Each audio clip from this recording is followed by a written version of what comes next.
ചൈനയിലെ ഷാങ്ഹായിലെ ഒരു silk factory ഞങ്ങൾ സന്ദർശിച്ചു. ഫാക്ടറി എന്ന് കേട്ടപ്പോൾ വളരെയധികം സിൽക്ക് തുണികൾ നിർമ്മിക്കുന്ന വലിയ കോമ്പൗണ്ടുള്ള ഒരു സ്ഥാപനം പ്രതീക്ഷിച്ചാണ് ചെന്നത്. പക്ഷേ കമ്പനിയുടെ ഒരു ഔട്ട്ലെറ്റ് മാത്രമാണ് കാണാൻ കഴിഞ്ഞത്. സിൽക്ക് നിർമ്മാണത്തിലെ വിവിധ ഘട്ടങ്ങൾ നമുക്ക് കാണുകയും പരിചയപ്പെടുകയും ചെയ്യാം. പ്രദർശനത്തിന് വേണ്ട കുറച്ച് കാര്യങ്ങൾ മാത്രമാണ് ഇവിടെ ഉള്ളത്. ദൂരെയുള്ള കമ്പനിയിലാണ് പൂർണ്ണമായ സിൽക്ക് നിർമ്മാണം നടത്തുന്നത്. പ്യൂപ്പയിൽ നിന്ന് പുഴുവിനെ എടുത്തു മാറ്റുന്നു. പ്യൂപ്പ കഴുകി വൃത്തിയാക്കി സ്റ്റാൻഡിൽ വൃത്തിയായി വിരിച്ചിടുന്നു.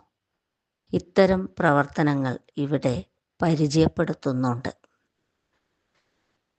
വിൽപ്പനക്കാർ അവർ നിർമ്മിച്ച സിൽക്ക് തുണികൾ തൊട്ടുനോക്കാൻ ആവശ്യപ്പെട്ടു.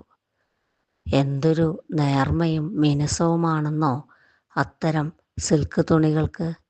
വെറുതെയല്ല ചൈന സിൽക്ക് ഇത്രയും പ്രശസ്തമായത്. പണ്ടത്തെ രാജാവിൻ്റെ സിൽക്ക് വസ്ത്രത്തിൻ്റെ കാര്യം എല്ലാവരും ഓർത്തെടുത്തു. വിൽപ്പനയ്ക്കായി പലതരം സിൽക്ക് തുണിത്തരങ്ങൾ ഇവിടെ ഒരുക്കിയിട്ടുണ്ട്. കുറച്ചുപേർ ഷോൾ, സ്കാർഫ് തുടങ്ങിയവയൊക്കെ വാങ്ങി. കൂടുതൽ വിലപിടിച്ച ഒന്നും തന്നെ ആരും വാങ്ങിയില്ല.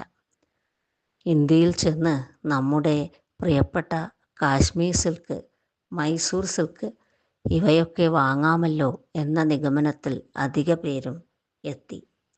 കാരണം ചൈനയുടെ ഒരു യുവാൻ നമ്മുടെ 13 രൂപയാണ്.